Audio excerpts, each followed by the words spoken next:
يلا بينا نبدأ. السلام عليكم ورحمة الله وبركاته. ازيكم يا شباب، عاملين ايه؟ معاكم نانسي شعبان، ممبر بي ار في تيم خطوة. ان شاء الله النهاردة معانا سيكشن رقم 7 في سلسلة خطوة فيه. النهاردة ان شاء الله معانا المهندس حسام هيكلمنا عن مجال التحكم الصناعي. ممكن تعرف نفسك؟ السلام عليكم ورحمة الله وبركاته. أعرفكم عن نفسي. أنا اسمي حسام شندي، 20 سنة، من الجيزة، طالب منقول للصف الثالث الجامعي، الكلية التكنولوجية بالقاهرة، جامعة مصر للتكنولوجيا الدولية MITU، قسم تحكم صناعي Industrial Control Department. عندنا الجامعة بتركز على التعليم التكنولوجي، وبتقدم برامج علمية وعملية عالية الجودة في التعليم الجامعي والدراسات العليا. فيها تخصصات زي الصناعات المعدنية والإلكترونية والهندسية والصناعات الغذائية. عندنا الجامعة بتهتم أكتر بالجانب المهني، يعني بيبقى الشغل العملي فيها بيبقى حوالي 60% من الدراسة. بنقبل عندنا الطلاب من الثانوية عامة والدبلومات بنظام ال3 سنين وال5 سنين، وخريجي المعاهد المتوسطة. الجامعة عندنا بتمنح درجات علمية زي الدبلومات العالية المهنية والبكالوريوس المهني والماجستير المهني والدكتوراه المهنية. عندنا الفرع الرئيسي للجامعة في القاهرة، وده بيقدم تخصصات زي تكنولوجيا المعلومات والصناعات الهندسية. وعندنا في فرع الفيوم، ده بيقدم برامج دراسية مثل تكنولوجيا الصناعة والطاقة. وعندنا في فرع في أسيوط، ده بيكون موجه لمنطقة صعيد مصر، وفي برج العرب وفي سمنوط وبني سويف وطيبة والقاهرة الجديدة. شكرا. طيب كلمني أكتر عن مجال التحكم الصناعي، إيه هو؟ عشان بحس إن هو مش معروف لطلاب الثانوية العامة، أو بحس إن مفيش ناس تعرف أكتر.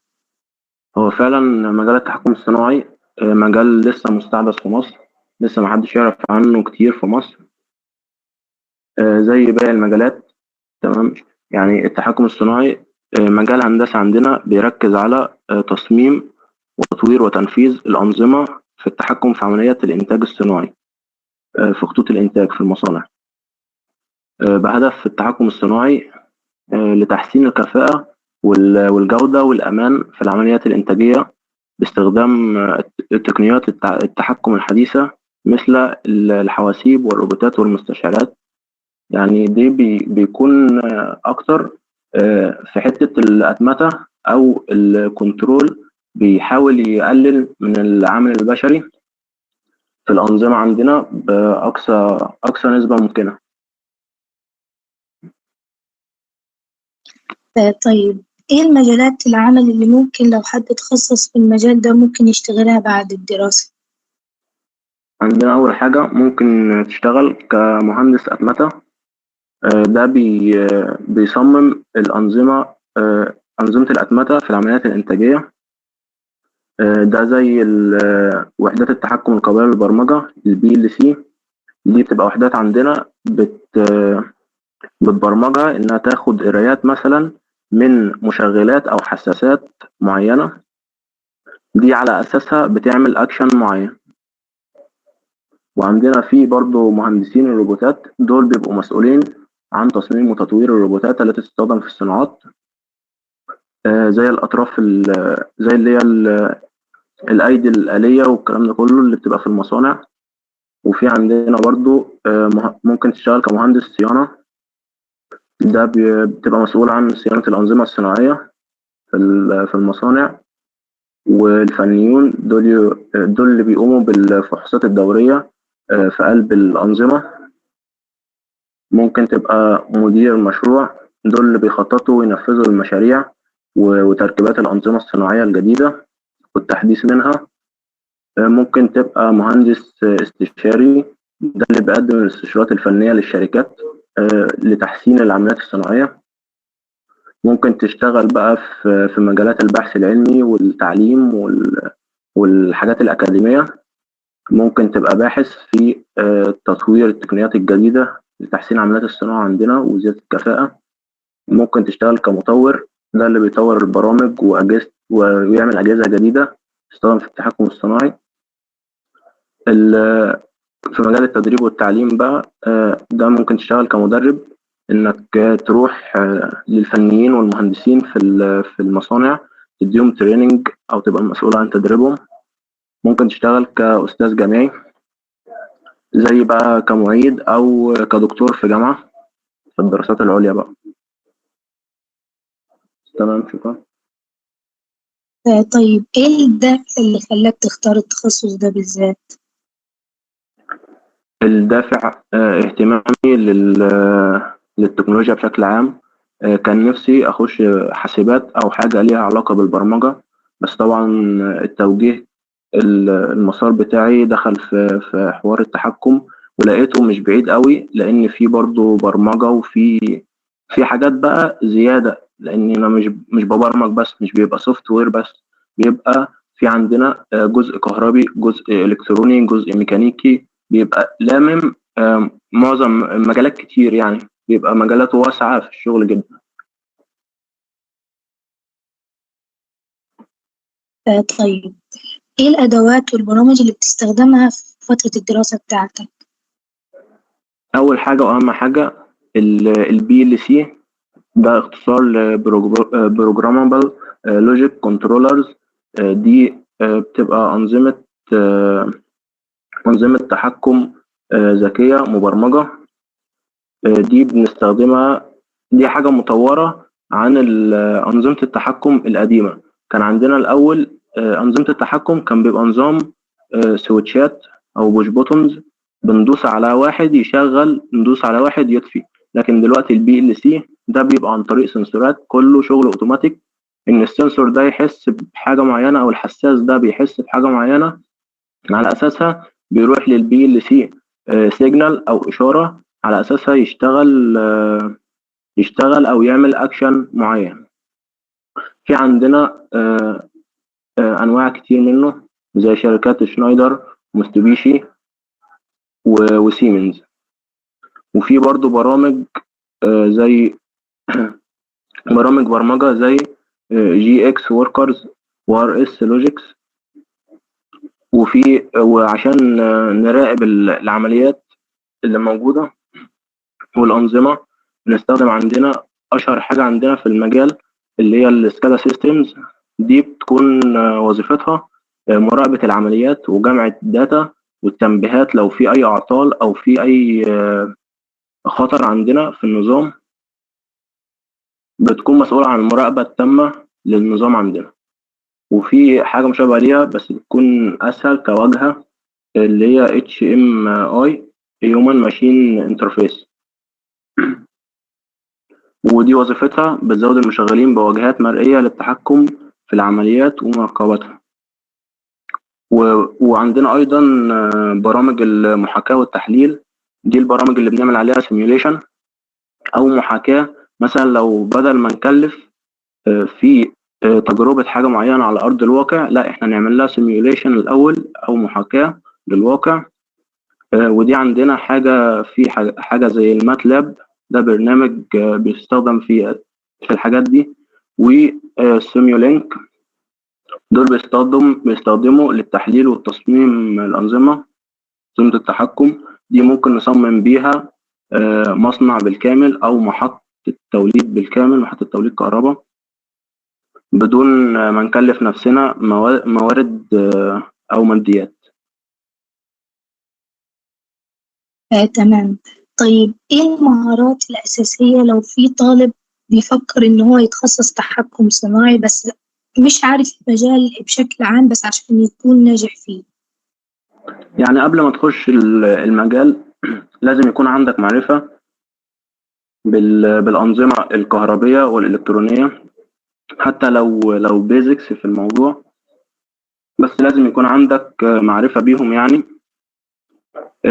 المخططات الكهربية والدوائر الكهربية تكون عارف أساسياتها. الأساسيات في الإلكترونيات وقوانينها، حاجات زي المقاومات، زي الدايودز، الكلام ده كله، المكونات الإلكترونية. وطبعا برمجة الPLC لازم يكون عندك معرفة بيها. وعندنا هنا بنستخدم أنواع لبرمجة الPLC أو لغات لبرمجة الPLC، دي بتبقى خلاف لغات البرمجة تماما. حاجة زي اللادر دايجرام، دي من ضمن أشهر لغات البرمجة للPLC عموما. دي دي ترجمتها بتاع البرمجة السلمية أو حاجة زي كده. دي بيبقى نظام، دي اللي اشتغلت عليها عموما ويعتبر أسهلهم. في حاجات زي الستراكشر تكست، دي بيبقى نظام برضو بتكتب كود. يعني لو حد ليه في البرمجة أو كده بتبقى بتكتب كلام، مش بتعمل زي اللادر دايجرام بتحط حاجات كده وتوصلها ببعض للتحكم. لكن الاستراكشر تكست دي بتكتب أوامر، تمام، زي البرمجة. وفي عندنا برضو في حاجة من ضمن المهارات، مهارات التحليل وحل المشكلات، البروبلم سولفينج.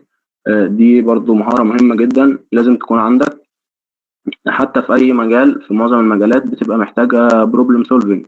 أي مجالات فيها برمجة أو فيها حاجات معقدة ومحتاجة تحليلات لازم يبقى عندك المهارة دي. التواصل والعمل الجماعي برضو، التيم وورك، دي حاجة مهمة جدا لازم تكون عندك، لأنك أنت بتشتغل في وسط فريق كبير، ممكن مكون من مئات. فدي مهارة لازم تكون عندك.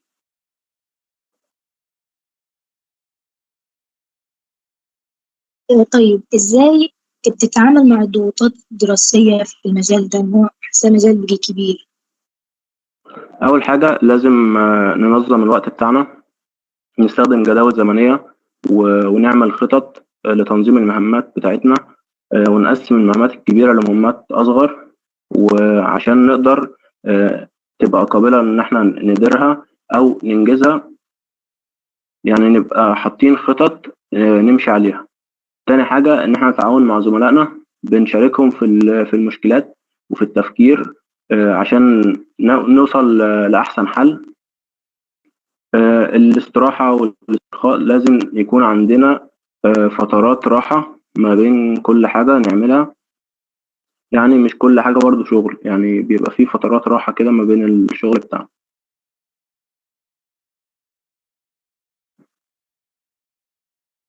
تمام.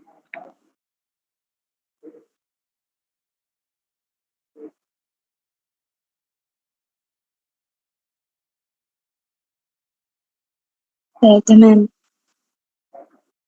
طيب إيه الأنظمة الأساسية اللي ممكن نتعامل معاها في العمل، في الشغل، في يومنا عادي في مجال التحكم الصناعي؟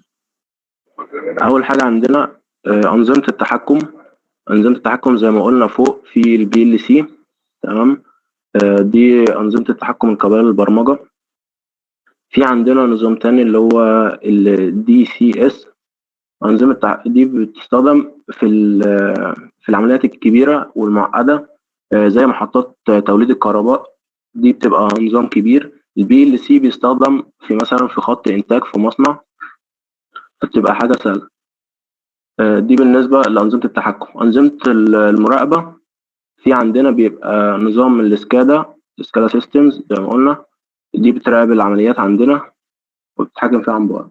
ال HMI ده برضو زي ما قلنا فوق، برضو من ضمن أنظمة المراقبة. في عندنا في الآخر كده في الروبوتات الصناعية.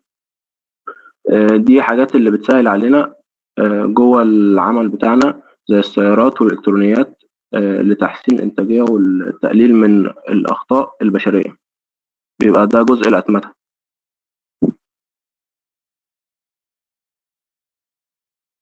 طيب تمام. طيب إيه التحديات أو اللي هو ممكن حد يواجهها لو حب إن هو يصمم نظام في التحكم الصناعي؟ أول حاجة ممكن تقابلها التعقيد المهني. ده بيبقى تصميم النظام بكفاءة عالية، وتكون سهلة في الصيانة معايا، والتعامل مع الأنظمة المتكاملة والمتعددة. لأن أنت عندك بيكون الحاجات، الأنظمة دي معقدة جدا من كتر الحاجات المشتركة والحاجات الكتير اللي بتبقى فيها. تاني حاجة الأمان. الأنظمة دي ممكن يكون فيها أخطار، فأنت برضو جزئية الأمان برضو أنت بتكون حاجة صعبة إنك تراعيها أو حاجة كبيرة إنك تراعيها، بتاخد وقت منك. التكلفة برضو أنت إزاي بتحقق توازن ما بين التكلفة والجودة في تصميم وتنفيذ الأنظمة عندنا، وإنك إزاي توفر قصاد إنك تدي جودة عالية. تمام.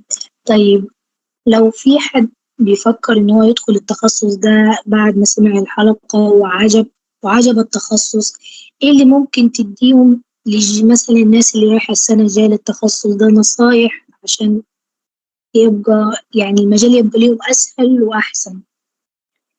أول حاجة نبقى على تعليم مستمر، يبقى عندنا تعليم مستمر، ونبقى أبديت كتير بالسوق، يعني إن إحنا نبقى عندنا اطلاع دائم عن المجال والحاجات الجديدة فيه والمستحدثة فيه، ونحضر محاضرات وورش تدريبية في المجال.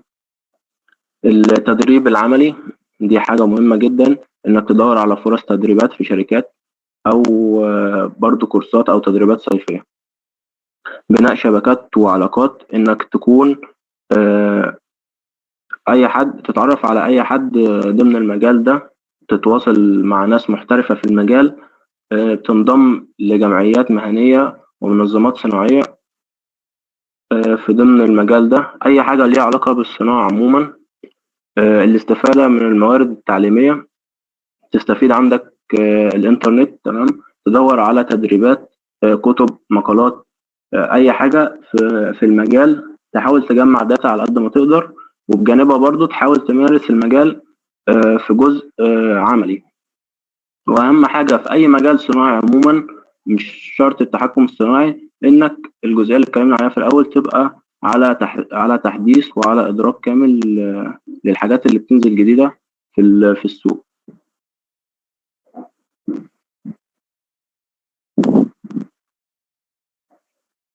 تمام، بشكر حضرتك جدا على الكلام المفيد اللي قلت لينا ده، وأكيد ناس كتير استفادت وأنا منهم، إن أنا استفدت جدا. وشكرا على إن أنت خصصت لنا وقت وجيت معانا النهاردة في تيم خطوة، يعني شكرا جدا.